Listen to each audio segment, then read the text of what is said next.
Hello everyone, welcome back to my channel. আশা করি সকলে খুব ভালো আছেন, আমিও ভালো আছি। নিরামিষ ডালিয়ার খিচুড়ি দেখেই বুঝতে পারছেন কতটা লোভনীয় হয়েছে। সম্পূর্ণ ভিডিওটি দেখার অনুরোধ রইল। আমরা প্রত্যেকেই জানি ডালিয়া শরীরের জন্য কতটা উপকারী। চলে যাই আমরা মূল রেসিপিতে। প্রথমেই আমি দিয়ে দিলাম হচ্ছে সরিষার তেল। আমি যে কোনো রেসিপি তৈরি করার সময় বেশিরভাগই সরিষার তেলেই তৈরি করার চেষ্টা করি, কারণ প্রত্যেকেই জানেন আমার পরিবারে আমি হোস্টেলে থাকি। বেশি এখানে মশলাপাতি বা তেল, ভ্যারাইটি তেল আমার পক্ষে রাখা কিন্তু সম্ভব নয়। এখানে কেটে নিয়েছি কিছু সবজি, নিয়েছি হচ্ছে গাজর, সিম, মটরশুঁটি, যেগুলো আমার কাছে ছিল সেই সবজিগুলোই আমি এখানে কেটে নিয়েছি। তেল একটু গরম হলেই দিয়ে দিয়েছি সবজিগুলো। নিয়েছি হচ্ছে গাজর, সিম আর হচ্ছে মটরশুঁটি। সবজিগুলোকে খুব ভালো করে কিন্তু ফ্রাই করে নেব। আমি আজকে নিরামিষভাবেই ডালিয়ার খিচুড়িটি তৈরি করছি। ডালিয়াতে কিন্তু প্রচুর পরিমাণে ফাইবার থাকে, যা শরীরের জন্য কিন্তু বেশ উপকারী। আর যারা ওয়েট লসের কথা ভাবছেন তারা তো নিয়মিত বা নিয়ম করে আপনারা ডালিয়ার খিচুড়ি তৈরি করে খেতে পারেন। ডালিয়ার উপকারিতা সম্পর্কে আমরা সকলেই অবগত। দেখতেই পাচ্ছেন সবজিগুলো কিন্তু আমি খুব ভালো করে ফ্রাই করে নেব। একদম কম মশলা দিয়েই আজকে ডালিয়ার রেসিপিটি আমি তৈরি করেছি। ব্রেকফাস্টেও কিন্তু এই ডালিয়াটি বেশ খাওয়া যায়। আর খিচুড়ি হিসাবে আমাদের প্রত্যেকের কিন্তু বেশ একটি জনপ্রিয় এই ডালিয়ার খিচুড়ি। এখানে দেখতেই পাচ্ছেন সবজিটা কিন্তু বেশ ভালো করে আমি ফ্রাই করে নিচ্ছি। দিয়ে দেব হচ্ছে কেটে রাখা একটি টমেটো।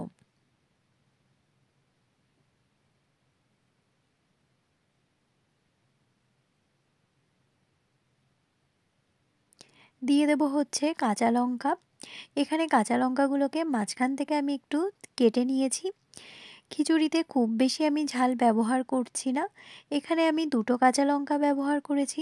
আপনারা আপনাদের স্বাদের পরিমাণ অনুযায়ী এখানে লঙ্কা ব্যবহার করবেন। আর খুব কম মশলা আমি প্রথমেই বলেছি ব্যবহার করেছি হচ্ছে হলুদ গুঁড়ো আর হচ্ছে জিরের গুঁড়ো। এখানে আমি আর কোনো মশলা ব্যবহার করিনি। মশলাটা দিয়ে সবজিগুলোকে বেশ ভালো করে আবার কিছুক্ষণ ফ্রাই করে নেব। এই পর্যায় পর্যন্ত যে সকল বন্ধুরা ভিডিওটি কন্টিনিউ দেখছেন কিন্তু একটি লাইক করতে ভুলে গেছেন, প্লিজ একটি লাইক দিয়ে ভিডিওটি কন্টিনিউ করবেন। আপনাদের একটি লাইক কিন্তু আমার কাছে অনেক গুরুত্বপূর্ণ। আর যে সকল বন্ধুরা আমার ভিডিওটি এখনও দেখছেন এবং শেষ পর্যন্ত আমার সাথে থাকবেন, অবশ্যই কিন্তু কমেন্টের মাধ্যমে জানাবেন আমার রেসিপি আপনাদের কেমন লাগলো। দিয়ে দিলাম হচ্ছে স্বাদ মতো লবণ। লবণটা দিয়ে সবজির সাথে মিক্সড করে নিয়ে আরও কিছুক্ষণ কিন্তু আমি ফ্রাই হতে দেব।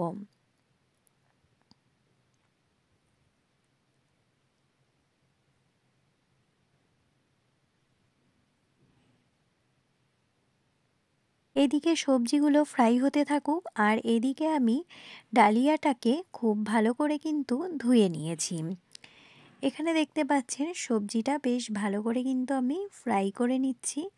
আমি প্রত্যেক রেসিপি তৈরি করার সময় বলি আমি ইলেকট্রিক কেটেলের রেসিপিগুলো তৈরি করার চেষ্টা করি। আমার মতো যারা বাইরে থাকেন তাদের হয়তো এই রেসিপিগুলো দেখলে কিছুটা হলেও উপকারে আসবে। এখানে দেখতে পাচ্ছেন সবজিগুলো যখন মোটামুটি ফ্রাই করা হয়ে গেছে, ধুয়ে রাখা ডালিয়াগুলো আমি দিয়ে দিয়েছি।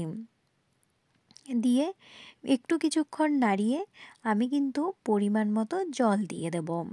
কারণ হচ্ছে যেহেতু সবজিগুলো আমি অনেকক্ষণ ধরে ফ্রাই করেছি, নিচে লেগে যাওয়ার একটা সম্ভাবনা থাকবে, সেই জন্য আমি এবার দিয়ে দেব হচ্ছে পরিমাণ মতো জল। এবার আমি কথাতে আসি। আমি রেসিপিগুলো ইলেকট্রিক কেটেলে তৈরি করি, এই জন্য খুব একটা নতুনত্ব রেসিপি কিন্তু আমি আপনাদের সাথে শেয়ার করতে পারি না। যখন আমি বাড়িতে যাই তখনই আমি নতুনত্ব রেসিপিগুলো আপনাদের সাথে শেয়ার করি। এছাড়া আমি এখানে সেই সব রেসিপিগুলোই শেয়ার করি যেগুলো আমাদের নিত্যদিনে খেয়ে আমরা একটু ভালো থাকতে পারবো। আসলে আমরা প্রত্যেকেই অবগত হোস্টেলের খাওয়ার সম্পর্কে। সেই সব খাওয়ারের বাইরে গিয়ে যেন আমরা কম মশলায় একটু কম সময়ে আমরা রেসিপিগুলো তৈরি করতে পারি, সেই দিকেই আমি চেষ্টা করি। সেই জন্য আমি আপনাদের সামনে এই ছোট ছোট রেসিপিগুলো শেয়ার করি। আপনাদের কেমন লাগে আমার রেসিপিগুলো অবশ্যই কিন্তু কমেন্টের মাধ্যমে জানাবেন। এখানে দেখতে পাচ্ছেন জলটা কিন্তু বেশ ভালো করে ফুটে উঠেছে। এখানে বেশ ভালো করে ফুটতে দিতে হবে যেন সবজিগুলো ভালো করে সেদ্ধ হয়ে যায় এবং ডালিয়াটাও খুব ভালো করে সেদ্ধ হয়ে যায়।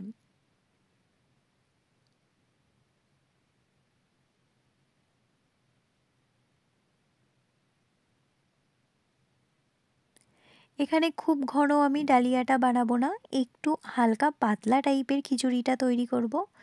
এখানে দিয়ে দিলাম হচ্ছে একটু নামানোর আগে ঘি। আসলে ঘিটা খিচুড়িতে কিন্তু নামানোর আগে দিলে আমার বেশ ভালো লাগে, সেই জন্য এখানে আমি ঘি ব্যবহার করেছি।